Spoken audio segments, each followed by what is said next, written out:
pagsikapan ninyong maidagdag sa pananampalatayan niyo ang kabutihang asal. Sa kabutihang asal ang kaalaman. Sa kaalaman ang pagpipigil sa sarili. Yan. Sa pagpipigil sa sarili Tinis ko ang na ito pagtitiis. ng Sa mahigit isang pagtitiis minuto ang kabanalan. sa apoy. Sa kabanalan ang pag-ibig Hindi sa mga nag-crack. kapatid kay Kristo. Inilagay At ko sa sa pag-ibig sa mga kapatid kay Kristo, ang Tested. pag-ibig sa lahat. Sapagkat kung ang mga katangiang ito ay nasa inyo at lumalago, nagiging makabuluhan at kapaki-pakinabang ang pagkakakilala ninyo sa ating Panginoong Hesukristo. Ngunit ang mga nagkukulang sa mga katangiang ito ay mga bulag sa katotohanan. Nakalimutan na nilang nilinis na sila ng Diyos sa dati nilang mga kasalanan. Kaya nga minamahal kong mga kapatid kay Kristo, pagsikapan ninyong mapatunayan na mga tinawag nga kayo at pinili ng Diyos.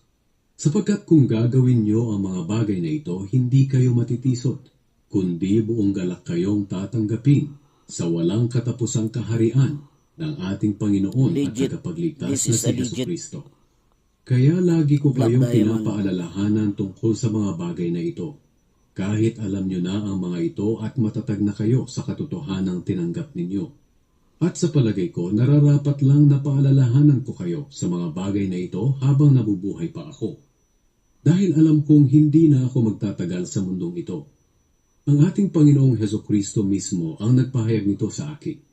Kaya gagawin ko ang lahat para makatiyak akong maaalala nyo pa rin ang mga itinuro ko kahit wala na ako rito. Naging saksi kami sa kapangyarihan ni Kristo. Ang mga ipinangaral namin sa inyo tungkol sa kapangyarihan at pagdating ng ating Panginoong Hesukristo ay hindi kwentong gawa-gawa lang. Nasaksihan namin mismo ang kadakilaan niya, sapagkat ng parangalan